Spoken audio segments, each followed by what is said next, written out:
All right.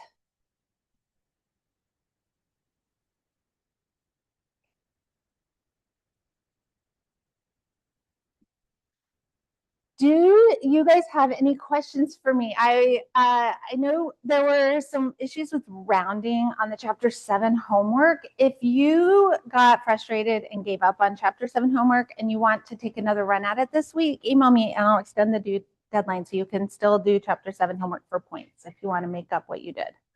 So let me know about Chapter 7 because some of the rounding got really fussy, and I want to make sure that everybody has an opportunity to get Chapter 7 done. So you can do that step method and reciprocal methods with that. All right. Anyone have any questions or anything else for me? No. Okay. I love teaching Chapter 8 so much, a lot because it's mostly math. When people sometimes that I meet new people and they find out I'm an accountant, they're like, oh, you must love math. But honestly, I do love math, but it's not because I'm an accountant. I just really do like math. And a lot of times it feels like accounting isn't very much math. There's like some adding and subtracting. There's a little bit of division and multiplication every now and then. But most of the time, you can do everything we do on just like a basic 4-function calculator. You don't even need to have the like time value of money for most of the stuff that we do, right? So when we get to do algebra and graphing and equations and systems, it always makes my day. Last class we did online on Zoom, and I was doing it from my house on my computer at home because I didn't have my laptop. And so if you need a copy of that, I'm going to have to record one for the first half of Chapter 8 for my 3:30 class. And so I'll post that after today. So if you guys need to go back and see the high-low method from last class that we did on Thursday, I'll make sure that is ready for you because the 3:30 class didn't get it at all. And today we're going to talk about regression estimation. So it's the same topic. Yeah, question. Yeah, there's very few of them. And I keep saying I'm making them and then I never do. So where you can find them is probably like in my fantasy world where they totally exist. So I apologize for that. If you notice the free homework and the free quiz that showed up, I told you guys if I didn't make it, I have to give you that and I'd be mad. And I was really mad. I was like, what am I doing? Oh my gosh, I can't believe I have to do this. And I should have just did this, that, the other. Anyways, so there's none yet. That's why you can't find them. Cancel myself. All right. So we're going to talk about cost estimation with regression. So we have data from the past, like costs and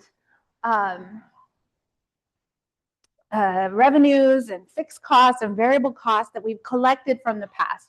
And what we're going to try to do is estimate what they're going to be in the future at different levels of production.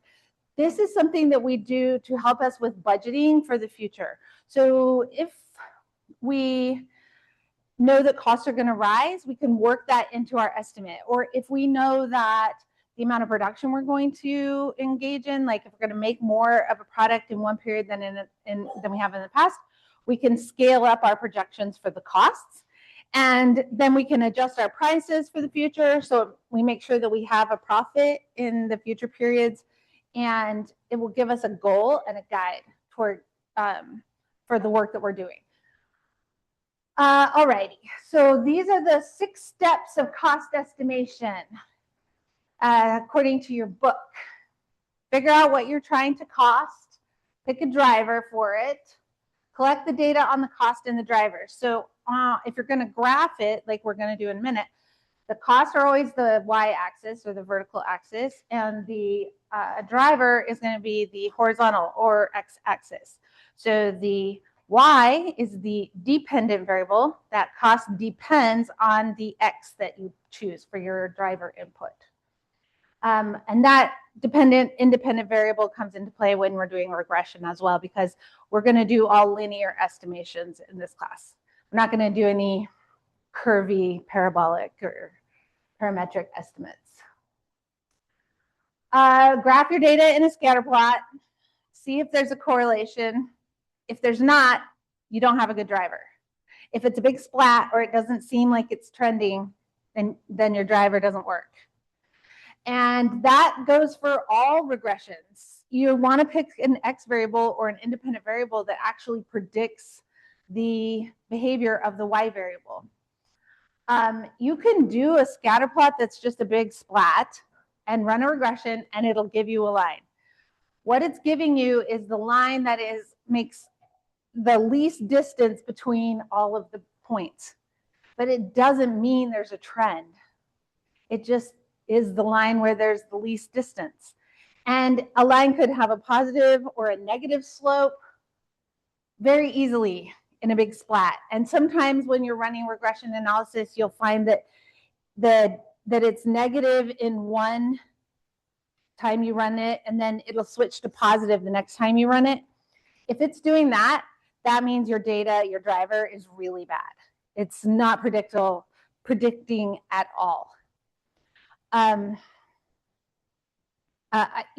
a lot of different things you could pick that aren't correlated in any way. Like how many steps I took today and your grade. They're just not related.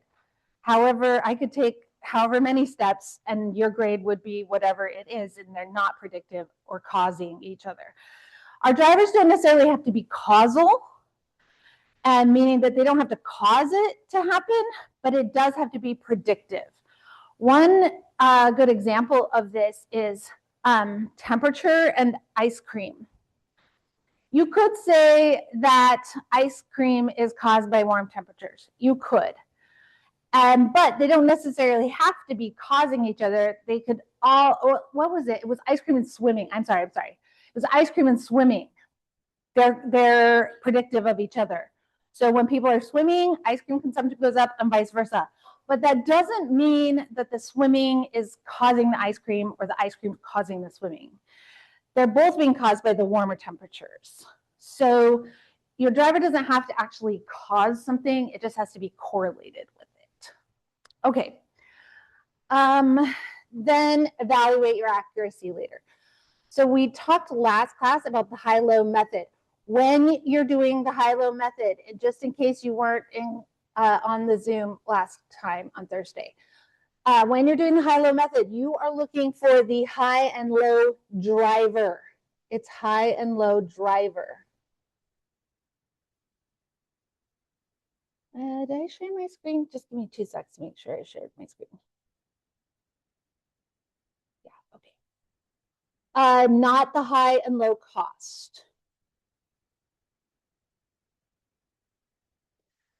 So the high and low on this graph that I have right here, or these data points, apologies, is February is the low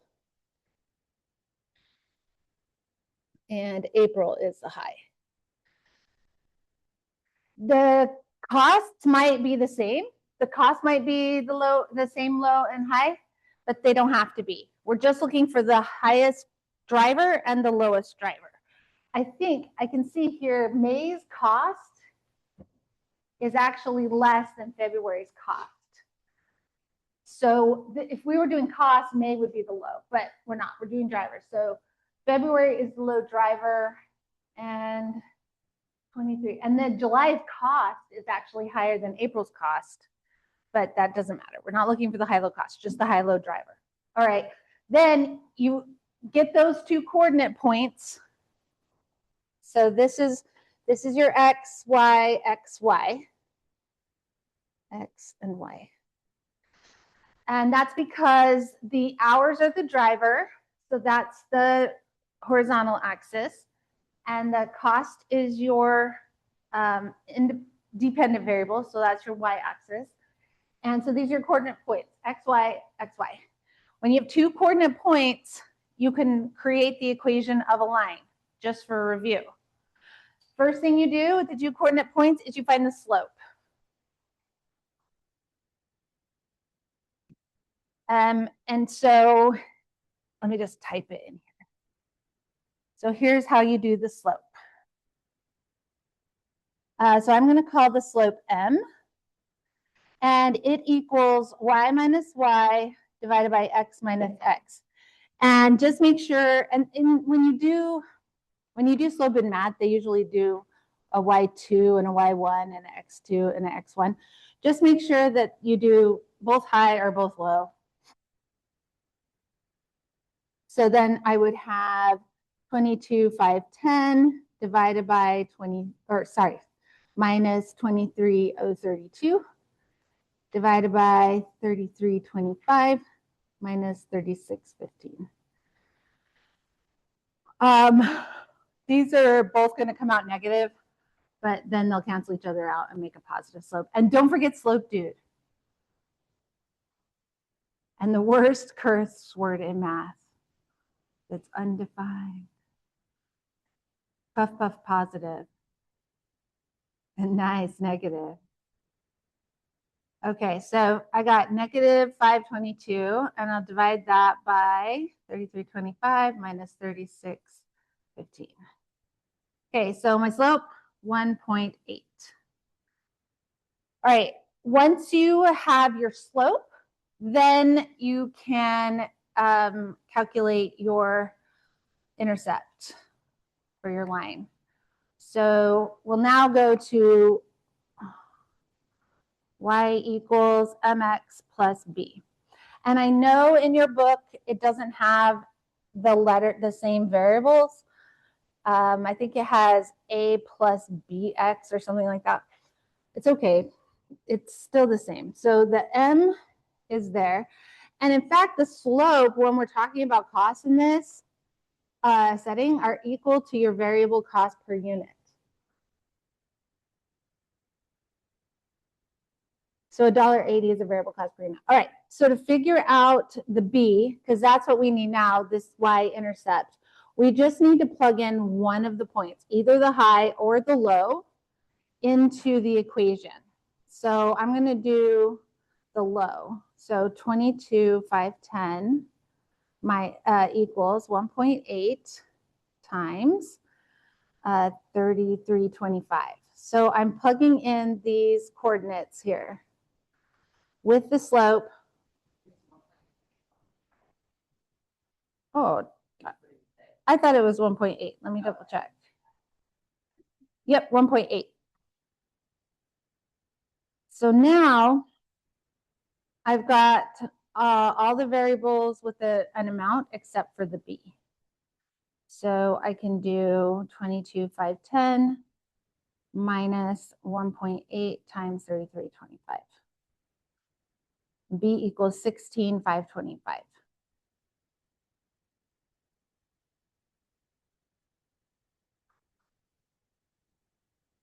All right, so now I have all of the elements that I need to write the equation of the line and estimate my costs at any level of the driver.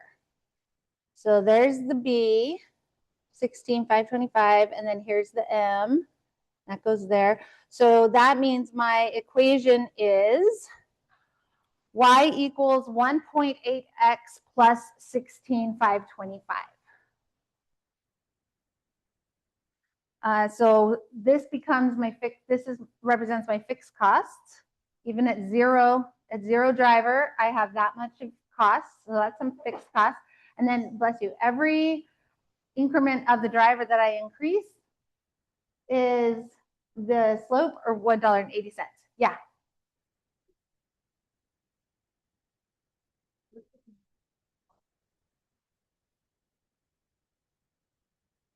On this part right here, it doesn't matter. As long as I choose one, I do them together, it would work. So if I did 23,032 here and 3615 here, I'd get the same number. Yeah, just so I make sure I'm only using one of the coordinate points to plug into the equation, then I can figure out B, and then I'll get the same answer. So either one I pick for the green part, it will work. Other questions? All right. So we'll use, oh yeah, and this is, don't forget that this is our total fixed costs. So that is what our fixed costs are every unit of the driver we go up, we have to pay another $1.80, which is the variable cost per unit. Okay, so that was a really quick overview of the high-low method. Really just kind of a short little like SAT algebra test.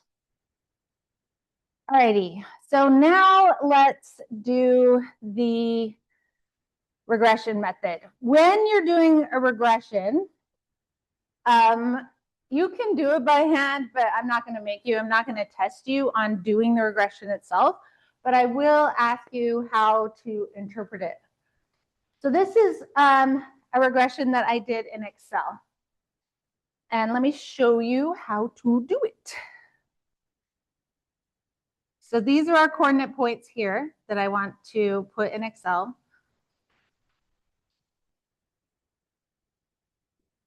And you can do it in your graphing calculator too. It'll work.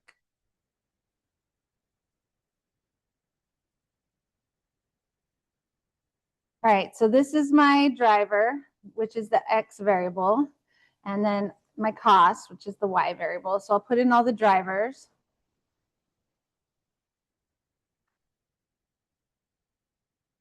And then I put in the costs.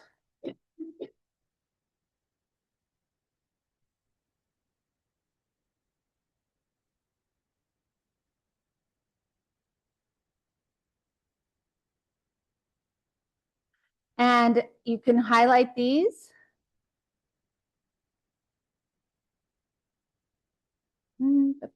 And then go to insert charts. And you can choose recommended or just choose the scatter plot and it'll post it for you like that. And if you do X and then Y, it'll automatically put the X values at the bottom for your driver and the Y values on the side. This isn't a good graph because it has no labels. So when you do a graph, put labels on because it's not useful without them. But those coordinate points, like the one in your notes, I put the screenshot of this in there. You can see how they are trending. They actually do have a trend. If we collected more data, it might not look as good of a trend. It depends, but with the data we have, it seems like they are correlated and predictive, that the driver does predict the cost. All right, to do the regression, you don't have to go to install data analysis pack tools or whatever. It's pretty simple. You can just click on the graph and click on the plus here at the top, and then click trend line check mark, and it puts the trend line in there for you. It's very, very simple. You don't have to go into all the like analysis that they do. Now, the one in your notes has the equation on it. So to see the equation, you click on the little arrow to the right of the trend line right here. And then click more options. And then this dialog box comes up. So I can set the intercept at something. So if I accidentally end up with a negative intercept, you can't have a negative fixed cost. So we would set the intercept at 0 and force the line up to 0, but ours is fine.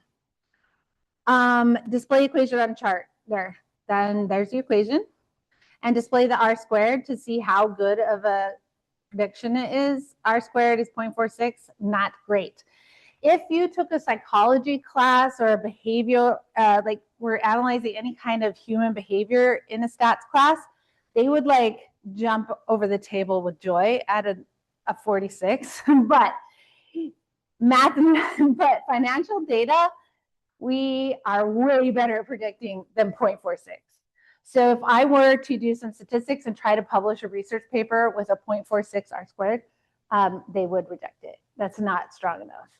The way we get higher numbers is just collecting more data. So in the most recent paper that I published a couple of months ago, I think I had like 15,000 data points.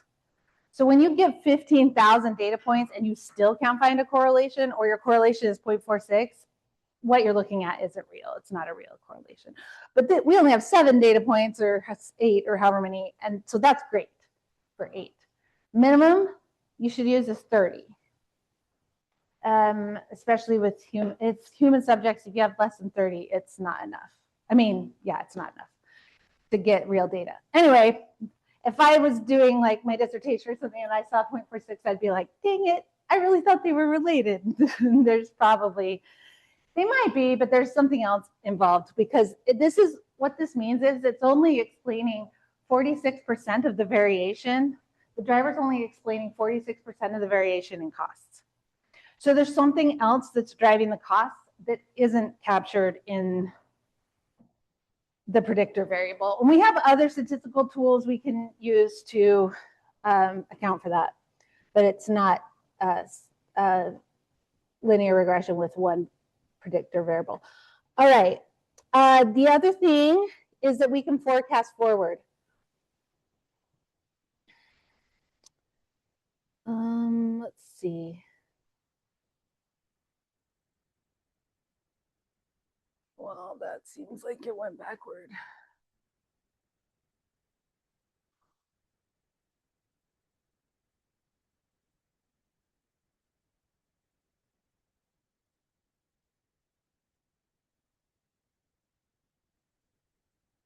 Huh, interesting.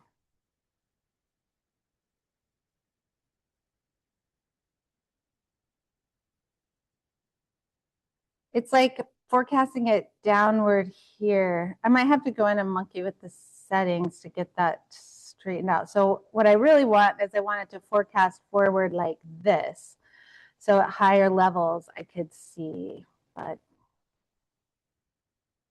actually it doesn't really matter, I guess, because if I want to see what it is, I can just plug it in and put it in there. So I could like add a data point and do like 7,000.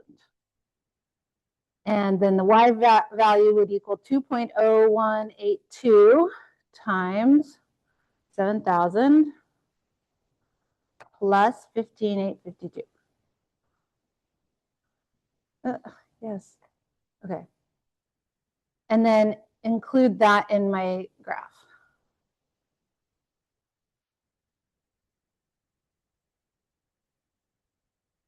Why do you keep setting the baseline at 0? Oh, well.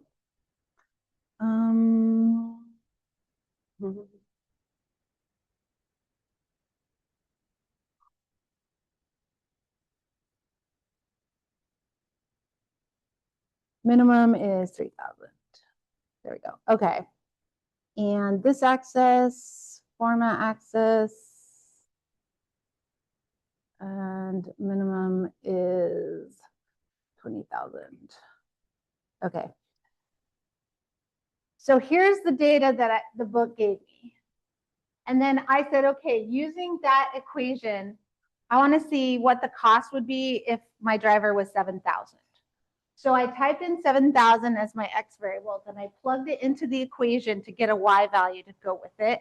And then I put that in the graph and had to redo it so it would make a line like this. Now my R squared is 0.99. That's what outliers do to your data. It's like, wow, look how much variation there is from here to here.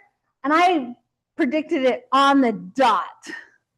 Yeah, that is false. If you're constructing variables from your equation, it's going to change your R squared. So you're not supposed to do that. So now that I've done that, the R squared is nothing. So we can't count on that R squared anymore because it has manufactured variables in the data set. But we can see now anywhere we have our driver along this line, we can see where the costs are. Now, the cool thing is if we can put in another line to show what the sales are, and then we can subtract the two to figure out what our profit will be. We call this a CVP chart. Cost, volume, profit chart. Let's see if I got to everything on here.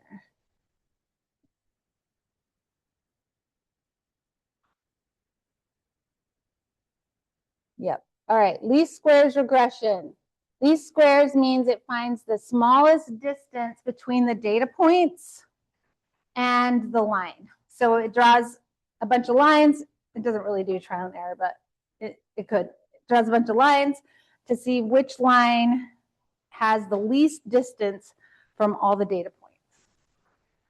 And it's a simple linear regression. Linear means it makes a line, and simple means there's only one predictor. Yeah. So if any of the points are on the regression be zero, or just kind of a point that's just off? No, it would be zero distance. It would be like super happy with that. Yeah. And if they make a line, then the distance would all be zero. And so your standard deviation would be zero. There's no deviation from the predicted line. Usually, though, the real data points are never on the predictive line because the real data hardly ever goes in a straight line. And there's always variations that are not explained by the predictor. The dependent variable is the cost. That's the cost or the amount that you're trying to predict. So it's the y value in the equation. And the independent variable is your driver. That's what you're using to try to predict the costs. How do you choose an independent variable or a cost driver? There should be a predictive relationship, and they don't duplicate other independent variables or cost drivers. So we can actually stack cost drivers up and use a combination of different drivers to predict an outcome. This is what we call a multiple regression instead of a simple regression. So a simple regression has one cost driver predicting one cost. But in the last one, I got like a 0.4 for my R squared, which isn't great. So there's got to be something else at play here. So let's like use medical data as an example.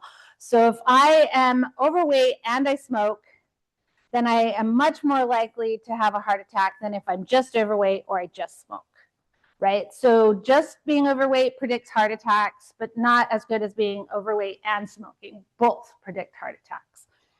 And so in situations like that, where you have two things that can compound and work together to change the outcome, we can actually do that in statistics. We can stack those predictors on top of each other.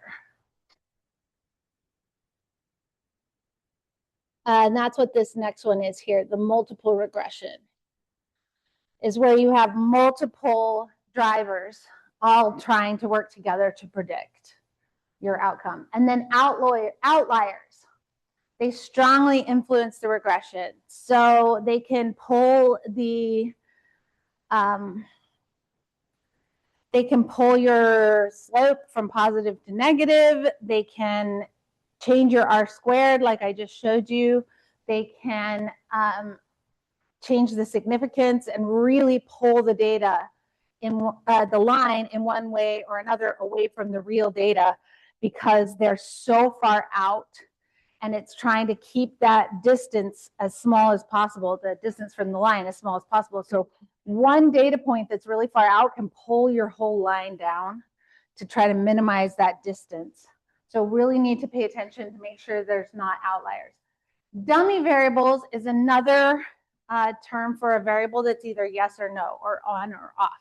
For example, do you smoke? Yes or no? That would be a dummy variable. Yes would be a 1, 0 would be a no. How many cigarettes a day do you smoke would not be a dummy variable. That would be an amount.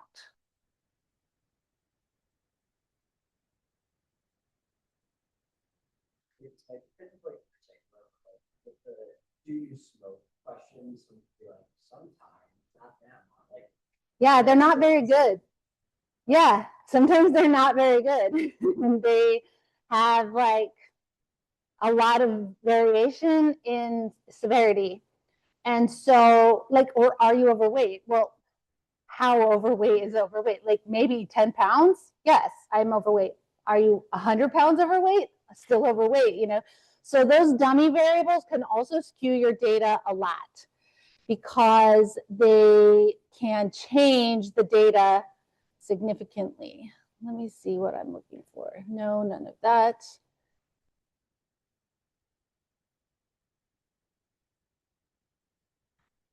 This one.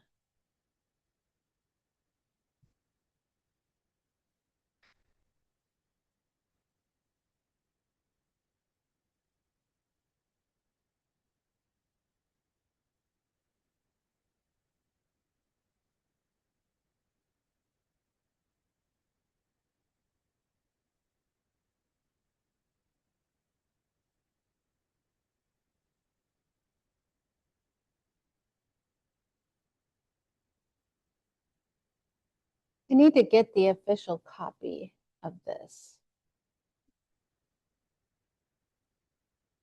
All right, so my husband and I wrote this. And I think it was published last year. This is in a AAA journal called Accounting Public Interest. It's about the effect of greenhouse gas emissions on audit fees and climate change policy. And the reviewers did not like my relationship. They were like, that doesn't make any sense. Why would regulation of greenhouse gas emissions in the United States affect audit fees? And they just pushed back and pushed back and pushed back. Even though the data was clear, they were like, it can't be, that can't be what's causing it. That can't be part of it. And so we had to go back and forth a lot to explain why it's doing this. So we had to come up with so many different variables. So these are all the predictors I included in my statistics. And I had to group them by dummy variables. So if they were required to report their greenhouse gas emissions to the US, then they were included in this column. And these are all the different things that predict the level of your audit fees for an audit firm, for an audit. So if you're getting a financial statement audit from one of the big five, then all these things, everything that has a star is significant for this particular group.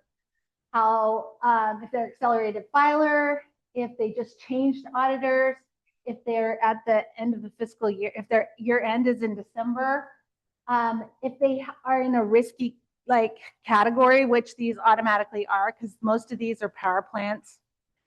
How much debt they have, how many assets they have, what their non-audit fees are. So are they paying the CPA firm for other tax work and stuff like that? How many different subsidiaries they have, and if they had a loss in the prior year. So this is just the group of greenhouse gas emissions. And you see up there at the top, the amount of greenhouse gases these power plants are emitting, they're getting charged more for their audits when they have more greenhouse gas emissions. And we're not sure why, for sure. But when I compared that, so this is the only thing that mattered to me when I was writing this, was this one. Oops, was this part right up here at the top. All the rest of this was just to prove that I took it into consideration. That's the only thing I cared about. This is all the companies in the United States. And then this is baloney, is what that is. But they made me. Okay. So this is what we found right here. And I thought, why would it make a difference? So we looked at here and saw, okay, so yeah, the greenhouse gases are affecting their audit fees. And then this one right here was a big deal. So this is what we call a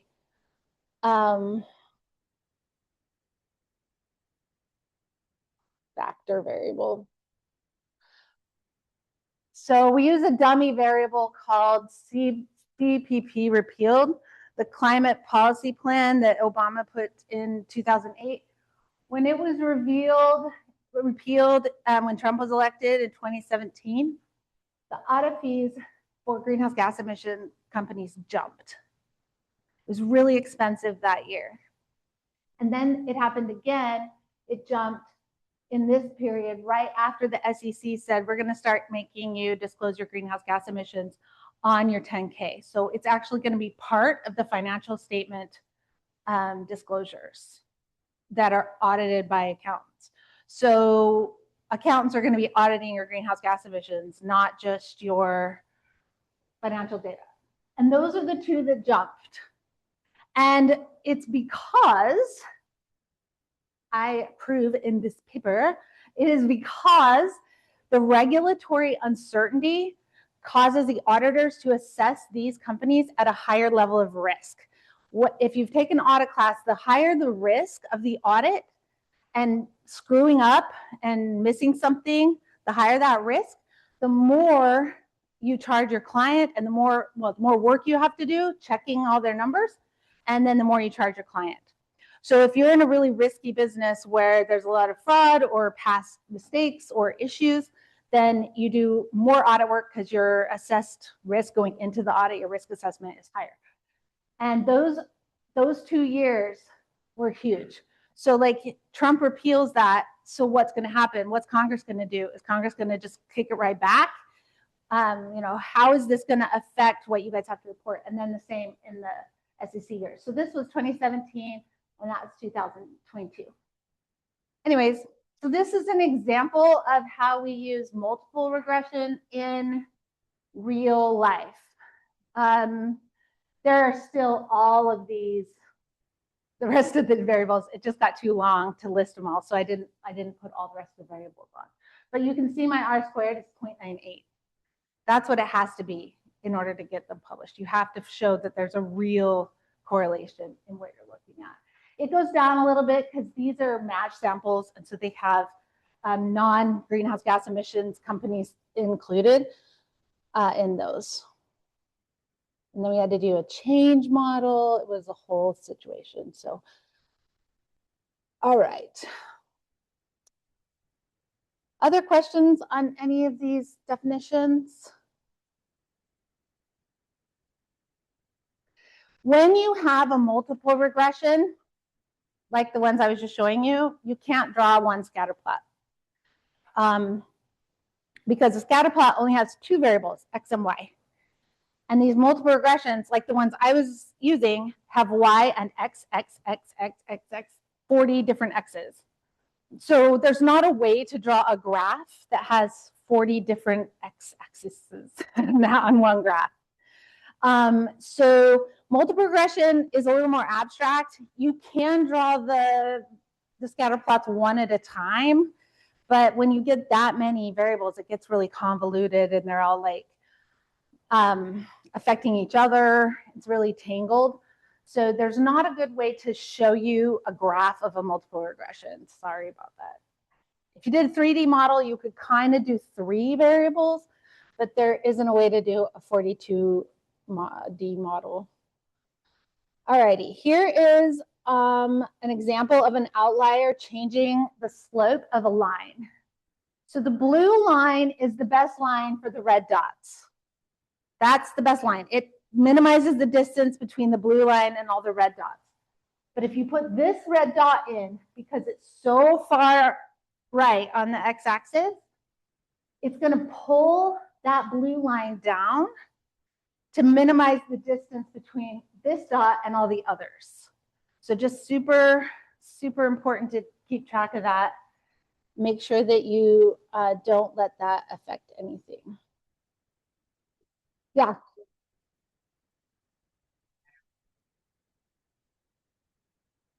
Yes, but we have the industry standard.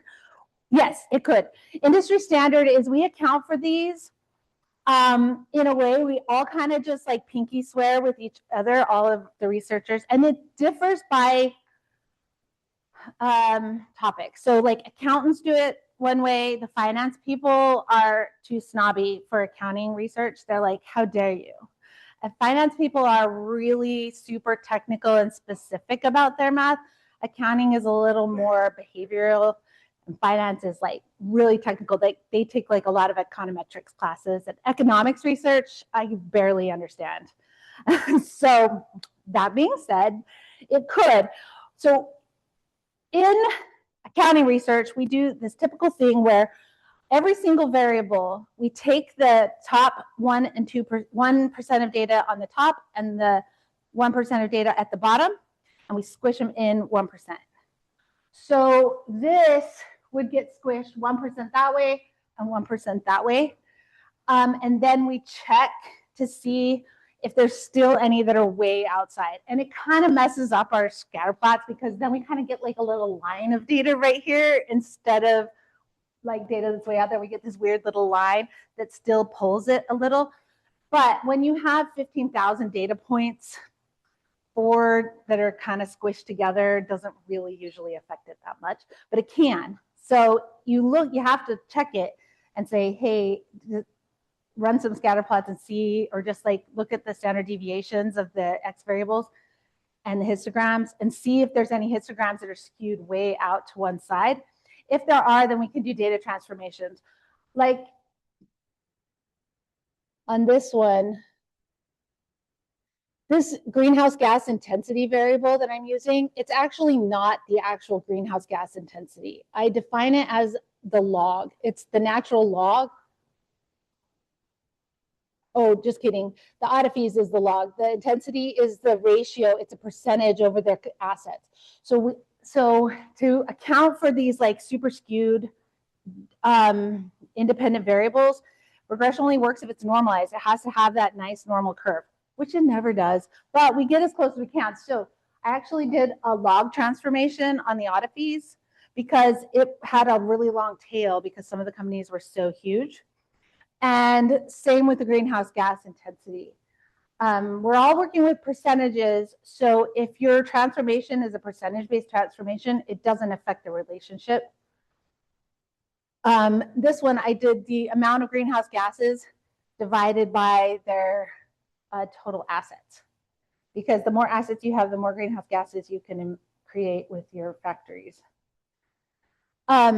So there's 2 things that we do to deal with those outliers. Because in financial data, we always have a bunch of outliers related to size of big multinational companies. But yes, if that had been, there was one reviewer who was just, I don't know, he was not interested in climate change being real and didn't want to publish anything about it, didn't want me to publish anything about Trump. I had to take Trump administration completely out and just be like governmental uncertainty and stuff like that. But anything less than that, it would not have gotten through. All right. I could. It just takes a long time. They'd already been reviewing it for 16 months. And by the time, if I start over with a new publisher, it's another 16 months. By then, they publish it, and it comes up, the data's old, and people are like, why do we care about this? This is from 10 years ago, right? I mean, even it was published after Trump got reelected, and I was like, oh no. Plus, in the meantime, while you're waiting for the next publisher, someone else already saw your idea at a conference, and they're already writing a paper to like meet you, right? So if they publish before you do, then now you've got to change yours so it's different, because we're unlike in psychology where you're supposed to publish like the same thing to verify that it's right. In accounting, since we all use the same data, we don't really publish the same thing twice, because they're like, yeah, well, we're all using the same data from the SEC. So yeah, of course you got the same answer. So we have to, if somebody else goes before you, you have to change it. Okay, R squared. All right, these 2 data points here have the same line, the same regression line created. The difference is this one has a higher R squared than this one. This is the line that's the smallest amount of data of distance between the data points. This is also a line with the smallest amount of distance in data points. The difference is these distances are bigger. Even though it's the smallest it could do, they're still bigger. So this is not as predictive as this one. So your cost driver here is not as good as this cost driver. So what do? Don't just publish it anyway. Don't just go with it anyway. Pick a new driver. Find something else. Say, maybe this is going to be a good driver. Maybe this will be a good driver. And hopefully it will, and it'll make sense.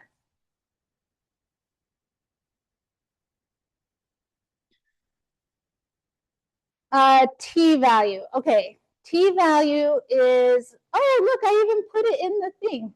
So now you guys have it. This is a different paper though. T value is the reliability of each individual driver that you have. So you can say, how good is this exact driver compared to all the other drivers I've picked in my regression?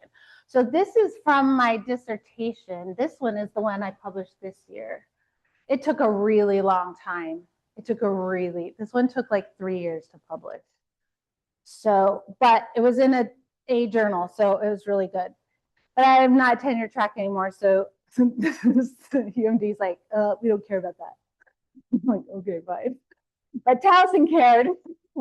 Alrighty, so here, this is, I'm comparing analysts, like stock market analysts, and how good their predictions are if companies publish sustainability reports. So after 2001, Al Gore was the vice president. He made a movie called An Inconvenient Truth. And that's kind of when MAGA started. And a lot of people were like, it said, greenhouse gases are warming the planet. It's going to affect the weather and our life. And a lot of people were like, that sounds like we hate it, so we're not going to listen. And other companies said, well, investors probably care, so let's tell them what we're doing. And some European governments also said, you have to tell us what you're doing for greenhouse gas emissions. So companies started publishing these reports, and they'd come out the same time as an annual report. So investors would be like, hey, you got your annual report audited by Pricewaterhouse or KPMG or whatever. So who's auditing this? And Pricewaterhouse and KPMG are like, we are. And in fact, they started buying up environmental consulting firms and hiring engineers and environmental scientists. Ernst & Young is the largest employer of environmental scientists in the United States. And their job is auditing sustainability reports and helping companies report their greenhouse gas emissions on their annual reports, even though the SEC rule is still in court. And it probably will be until the government changes. Maybe even after that, I don't know. But this is looking at which things you put in your report. Like, do they matter? Do investors care? Do they actually affect your earnings? Some of the stuff in the report does, and some of the stuff they put in their reports doesn't. Like, we call it greenwashing when they just put in a bunch of stuff that nobody cares about and isn't real or isn't anything that helps anybody. Or it's not informative to earnings. So that's what this is all about. And you can see these are the T values here. What matters most to how good analysts can predict what the stock prices are going to be in the future is how many analysts are following it. So that was like a no-brainer. This T-stat that I have up here is so small. 2.36 is barely significant, is not a very good T-stat. That's why it took 6 years to get published. But the cool thing is that I did this companies who have a report and companies who don't have a report. And that T-stat, 6.89, comparing those two groups is awesome. So that's why it got through. So there's different kinds of T-stats that you can create. They're talking about the individual variables. So most important is how many analysts are watching your company and whether or not you have like surprising earnings randomly. Those are the best predictors. Obviously, volatility and how far ahead you're forecasting, if you have losses, things like that. So that'll tell you which variables, predictors or drivers are the most important. All right. All right, this is a printout from Excel of a different kind of regression output. So the one I did was on a chart. If you actually go into Excel and install the analysis tool pack, it's in data, I think, data analysis. And here, it's in here with the regression option here. So that's where you find it. If you don't have this data analysis button, you go to File. If you have a Mac, I don't know what you do. I think you just throw it away and get a PC. But you don't try to use Excel, I guess, if you have a Mac. All right. So if you don't see that, you go down here to options and go to add-ins. And that, is it when you die or when it dies? Oh, both of you. You're going to go out together. Go to Excel add-ins, click go, and then you can click make sure you've got that check mark by analysis tool pack. And also the solver while you're at it. You don't need the VBA analysis tool pack. That'll just make it run slower and you don't need it. But then you'll have that button there to do the regression analysis in Excel. Not ideal. Definitely recommend Minitab or Stata or R or any of the others. Excel is awful. But if you do, because it crashes, if you do, then it'll give you this. This is a printout of that data. It's very similar to what I was just showing you, basically statistics in tables instead of graphs. And you can see the R squared is really high. That's supposed to be on the note. Oh, yeah, is it not? Oh, all right. Well, sorry. I don't know why it isn't. Turn the page over. It's not at all? No. Okay. Well, it's definitely going to be on the key because that's what I'm looking at is the key. And so here you can see it tells you where the intercept is right there. That intercept is the y-intercept in the line. That's your B. And then what's your slope? It's the coefficient, 5.09. So direct labor hours is 5.09. Machine hours is 40.47. It's got two drivers combined. So 5.01 times 5.09 times the labor hours and 40.471 times the machine hours. And that's how you figure out your cost. So it's got two predictors. But the reason we don't do a graph is because how do you do a graph with two x variables? It's really difficult to do a graph with two x variables. And so this is now our cost line. So you plug in your labor hours, plug in your machine hours, it'll tell you what your total cost will be at those levels of the drivers.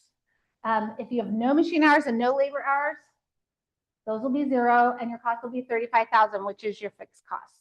That's the baseline cost. All right, and here's how you get to it again. In Excel, you go to the data tab, data analysis, and then just scroll down until you find the regression. And then you put in your Y range. So I put in Y, put in your X range. New worksheet page. I want labels. I don't want to force the constant to be 0. I wonder what line fit plots will do. Nothing. All right. So what it tells me here is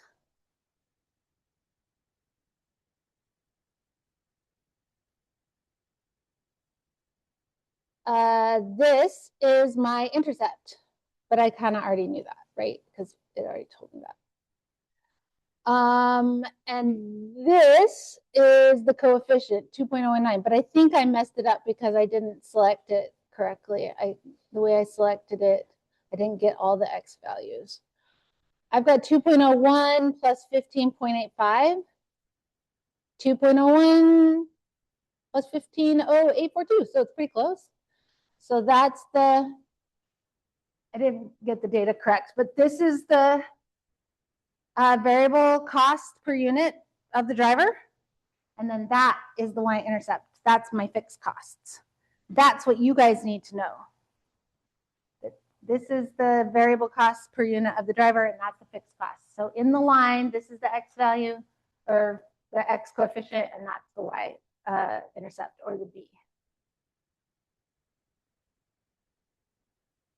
And remember, if you don't have that analysis, then go into File Options. and go to add-ins.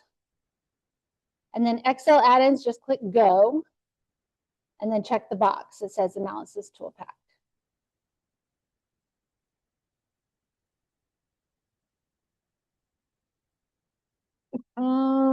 That's exactly what I was just telling you. All right, so here are some questions to ask about that data using the regression results.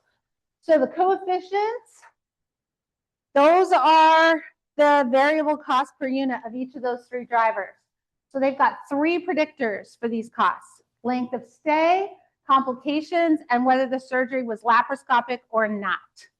So laparoscopic means that they just cut a small hole and then they use instruments and a camera to do the surgery instead of cutting a large hole and then doing it all by hand. So laparoscopic is a dummy variable. It's either yes, it was laparoscopic, or no, it wasn't. So that one's, the prediction is going to be less good. And you can see that here, 2.54. That prediction is not as good as the others. In that t-value, that tells you how good the predictor is. 2.54, complications, also a dummy variable, yes or no. Were the complications or not? Yes, no. Not going to be that good of a predictor because there's different variations of severity of complications. So it's also 4.489. So it's a little bit better predicting than the laparoscopic, but not great. Length of stay, 10.76. That's an amazing t-stat. That means that's a really, really good predictor. These are kind of like, t-values are kind of like individual R-squared values for each predictor. And so that one, 10.76, that says that's a really good predictor, which it's also a count, so that makes sense. So the longer you're there, the more it's going to cost. Duh, that's obvious. And that's why it's a good driver. Alrighty, so what's the estimated cost for a patient whose surgery has complications and who stays in the hospital for 2 days and whose surgery requires a laparoscope? Okay, here is the traditional multiple regression equation. A here goes along with what your book says, and it's the intercept. So that's the total fixed cost. Here is the predictor 1 and the coefficient, predictor 2, coefficient, predictor 3, coefficient. Error is the extra amount that never got explained by the predictors. So it's any variation in distance from the line that isn't related to the predictors themselves. Where is the constant? It's probably further up.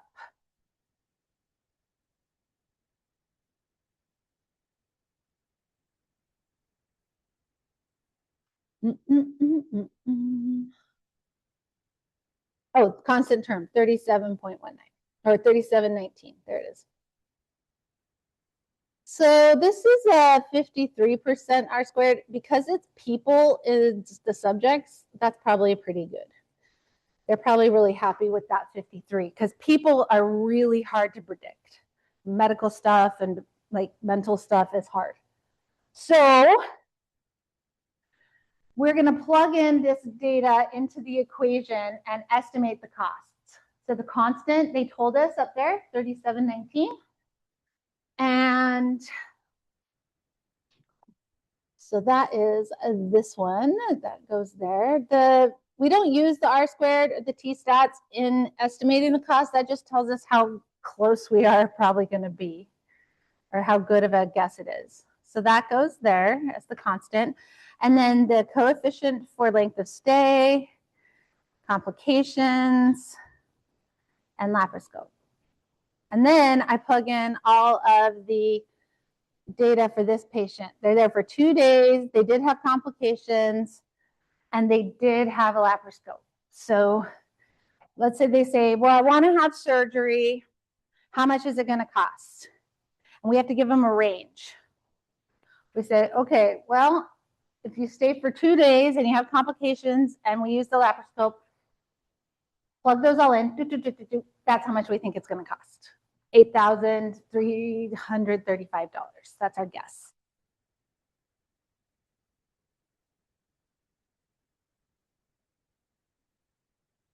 They didn't give us the error. So if they did, we could use that error to make the range and say, well, the margin of error is this much, so it could be this much more. Like, let's say the error was 50. We could say, okay, so it'll either be 50 more than that or 50 less. Like, that could be our range we could give them for things that aren't explained by the predictors in the model. Questions? Don't get weirded out by the Greek. That's just what we do. B stands for beta and alpha and beta, and when different people write regressions, they write the coefficients in different ways. In accounting research, capital beta is the coefficient for a regressor, so that's why I wrote it that way. But it doesn't have to be capital B. It could be anything.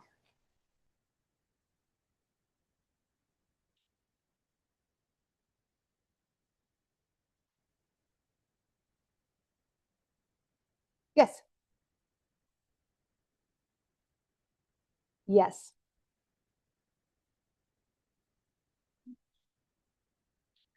The next question says, what, if any, dummy variables are used in the regression?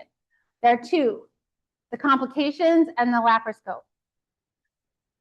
So if you put 0 on those, then those costs would go away. There would be no variable cost for laparoscope, no variable cost for the complications. If you put a 0 in for those two dummy variables, then the only cost would be the length of stay cost. It wouldn't be related to those at all. So whether you put a 1 or a 0 can change the cost estimate significantly because those two variables have large coefficients on them.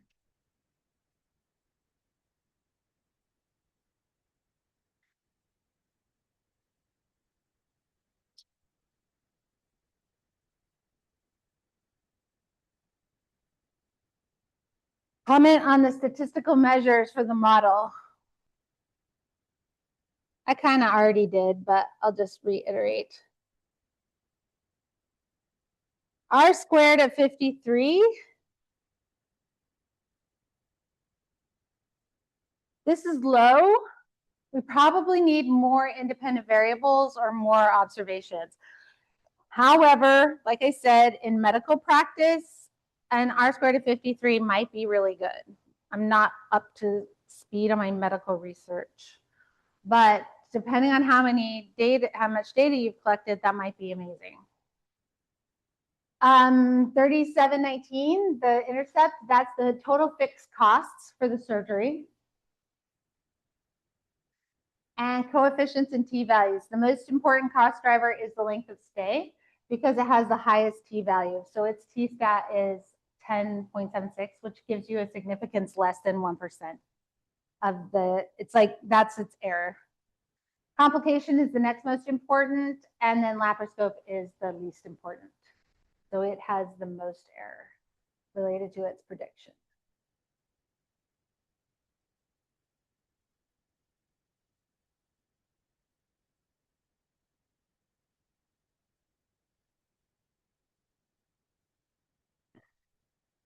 How you feeling? Good, bad? Sick of math? No. Maths is the best.